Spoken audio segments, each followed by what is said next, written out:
상가 건물 임대인은 연 5% 이상 넘게 인상하면 안 된다는 상가 건물 임대차 보호법. 그거 이제 임차인이 나가면서 신규 임차인을 갖다가 이제 주선할 때는 그 적용이 안 되잖아요. 그러니까 이제 임대인은 새로 신규 임차인한테 월세를 엄청 높게 부르죠.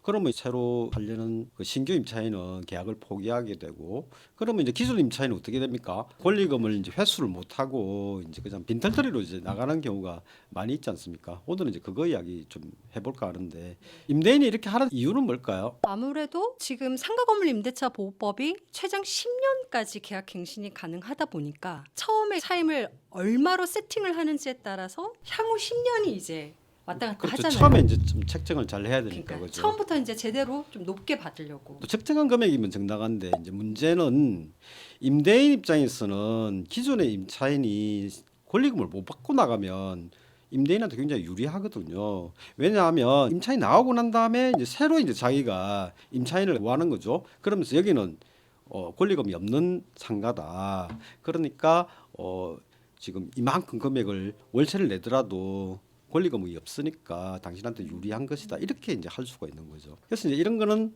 어떻게 되죠? 권리금 방해 수가 될까요? 일단은 법에서 이제 정하고 있는 거는 이제 임대인이 현저하게 고액의 보증금이나 차임을 요구를 해서 신규 임차인이 못 들어오게끔 하는 행위를 방해 행위 중에 하나로 규정하고 있잖아요. 예, 그러니까 이제 결국 주변 시세 그죠? 주변에 동일한 비슷한 조건의 임차물보다 이제 월세가 높을 때. 근데 이제 대법원에서는 이제 현저하게 높아야 된다는데 그 부분도 참 애매한 것 같아요. 어떤 사례에서는 보면 임대인이 기존에 이제 한 240 받던 걸 갖다가 300으로 이제 내놓는 거죠. 근데 300으로 내놨는데 1년 동안 아무도 상가 임차하겠다고 보러 오는 사람이 없어요.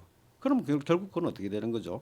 근데 그거는 또 월세가 높아서일 수도 있고 권리금이 높아서일 수도 있고 아니면 경제 사정이 안 좋아서일 수도 있고 여러 가지 사정이 있을 수는 있을 것 같거든요. 일단은 이제 300으로 내놓았는데 아예 보러 오는 사람이 없다면 그거는 이제 권리금 자체를 물어보지도 않고 그냥 보러 오는 사람이 없다면 그거는 높다고 봐야 되지 않을까요? 근데 이제 대부분은 임차인들이 이 신규 임차인을 구하잖아요. 그럼 그 구할 때 나는 현재 얼마를 주고 있다라고 하면서 사람을 구해서 그 사람을 임대인한테 소개를 시키고 그리고 임대인이 조건을 제시를 하잖아요. 그런 경우도 있는데 이제 어차피 임차인이 나가겠다고 하니까 새로운 임차인을 구해야 되잖아요. 그러니까 이제 높은 금액으로 240 받던 걸 갖다가 300으로 내놓는 거죠. 거기는 권리금에 관한 내용은 없어요. 월세가 300이라는 것만 내놓죠. 근데 아무도 보러 온 사람이 없다. 그러면 결국은 현저하게 높기 때문에 아무도 보러 오는 사람이 없다고 봐야 되지 않을까요? 아예 보러 오는 사람이 없으니까 그거는 이제 권리금 문제가 아닌 거죠. 근데 일단은 240으로는 누가 계약을 하겠다고 온 사람이 있는데 300으로는 아무도 보러 온 사람이 없으니까 그럼 그렇겠죠. 300은 월등히 시장가를 현저하게 벗어난 높다고 거겠죠. 이제 네. 할 수가 있겠죠. 결국은 이제 저희도 그런 부분이 좀 답답한 부분이긴 한데 결국은 법원에 가서 감정을 하잖아요. 월세가 얼마인지에 대해서 그거랑 비교를 해서 이게 적정가인지 아니면 현저하게 고액인지. 일단 근데 소송하기 전에는 이제 감정을 안 하니까 일단 1억의 기준은 이제 임대인이 제시한 그 금액으로 임차를 알아보는 사람이 있느냐 없느냐가 관건이겠죠. 있는데 그 다음에 이제 권리금이 이제 뭐 많느니 적느니 하는 게 된다면 그거는 이제 권리금의 문제가 될 수도 있고요. 권리금의 문제도 만약 권리금이 높아서 계약이 안 된다면 기존 임차인의 문제가 되지 임대인의 문제는 아닌 것 같아요. 임대인이 이제 기존 시세보다 좀 높은 금액을 부르기는 했지만 임대인이 이제 협의 가능하다고 했는데도 불구하고 그 신규 임차인이 이제 계약을 포기한 경우에는 협상 중에 있기 때문에 이런 경우는 권리금 방해 행위가 아니라는 이제 판례가 있지 않습니까? 그 부분이 또 좀 애매한 것 같아요. 도대체 그러면 임대인이 기존 240 받던 거를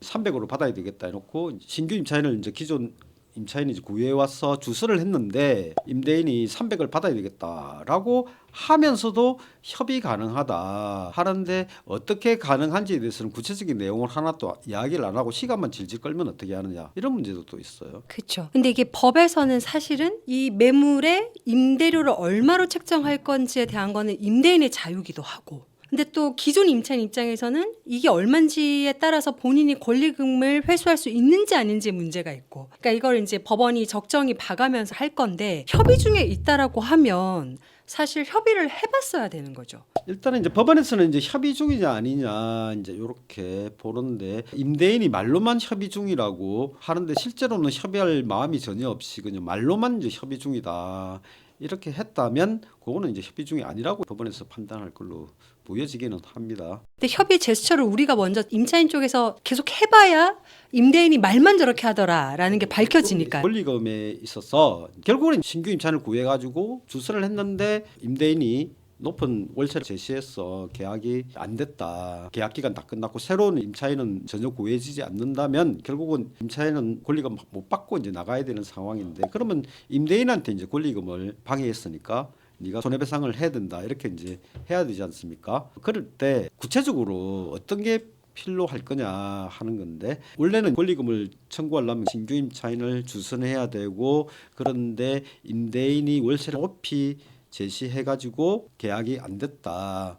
요것만 이제 입증하면 되는데, 조금 더 명확하게 입증을 하기 위해서는 무엇이 더 필요할 것이냐 하는 문제인데, 제가 볼 때는 권리금 계약서가 있어야 될 것 같아요. 법에서는 이제 권리금 계약서까지는 요구하지 않는데 권리금 계약서가 있어야 받기로 했던 권리금이 얼마인지, 그래야 이제 손해배상 청구할 수 있는 금액이 나오겠죠. 그러면 이렇게 물어보시죠. 임대인이 계약을 해줄지 안 할지도 모르는데 권리금 계약서를 작성하느냐 하는데, 뭐 그런 건 전혀 걱정할 필요 없죠. 예, 계약서 작성하고 계약금을 받더라 하더라도 만약에 임대인과 임대차 체결이 안 되면 계약금 즉시 돌려준다 하고 실제로 돌려주면 되는 거기 때문에 권리금 계약서를 일단 적는 게 제일 중요한 것 같고요. 그게 이제 첫 번째죠. 그리고 끝에도 이제 있는 게, 그 과정에서 굉장히 협상 과정이 좀 길잖아요. 임차인이 임대인한테 신규 임차인 이제 구했다고 전화도 하고 인적 사항도 알려주고, 그러면 임대인이 신규 임차인하고 연락도 할 거고, 그리고 어떤 말이 주고받았고, 그리고 높은 금액을 제시하니까 기존 임차인은 그 금액으로 도저히 사람 못 구한다 하는 그런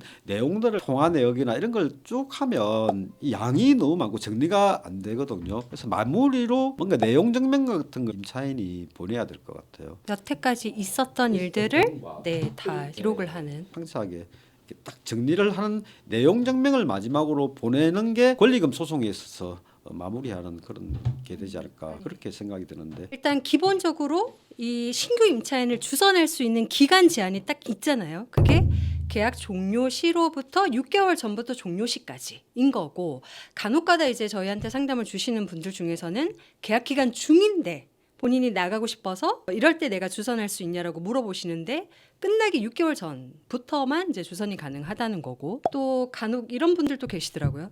자기는 신규 임차인을 못 구했어요. 그래서 그냥 나갔는데 임대인이 수완 좋게 구하면서 권리금을 임대인이 받은 거예요. 그러니까 이제 그거 내가 달라고 할 수 없냐 이렇게 문의를 주시더라고요. 그러면 만약에 뭐 시설물에 대한 거를 공짜로 막 그 사람이 돈을 받은 거면 부당이득 반환 여부가 있을 수는 있을 것 같은데, 그게 아니고 권리금을 통으로 나한테 달라라는 거는 안 된다 이렇게 안내를 또 해드렸거든요. 그러니까 그 임차인은 계약 기간 끝나고 신규 임차인 못 구한 상태에 나갔더니 임대인이 수완 좋게 이제 구한 거잖아요. 그래서 제가 말씀드리고 싶은 거는 기간 제한이 있다. 그리고 실제로 내가 신규 임차인을 주선했어야 한다. 요 두 가지 조건은 이제 임차인들의 권리금 회수할 때 반드시 체크해 보셔야 되는 포인트죠. 권리금과 관련해서 지금 상담들이 많이 들어오는데, 그동안 상담했던 걸 제가 쭉 생각해 보면 제일 중요한 거는 이제 권리금 계약서 작성하는 거, 그리고 마무리하는 거. 마무리할 때는 아까 말씀하셨듯이 권리금 회수를 위해서 주선할 수 있는 기간, 계약 기간 만료 6개월 전부터 종료 시까지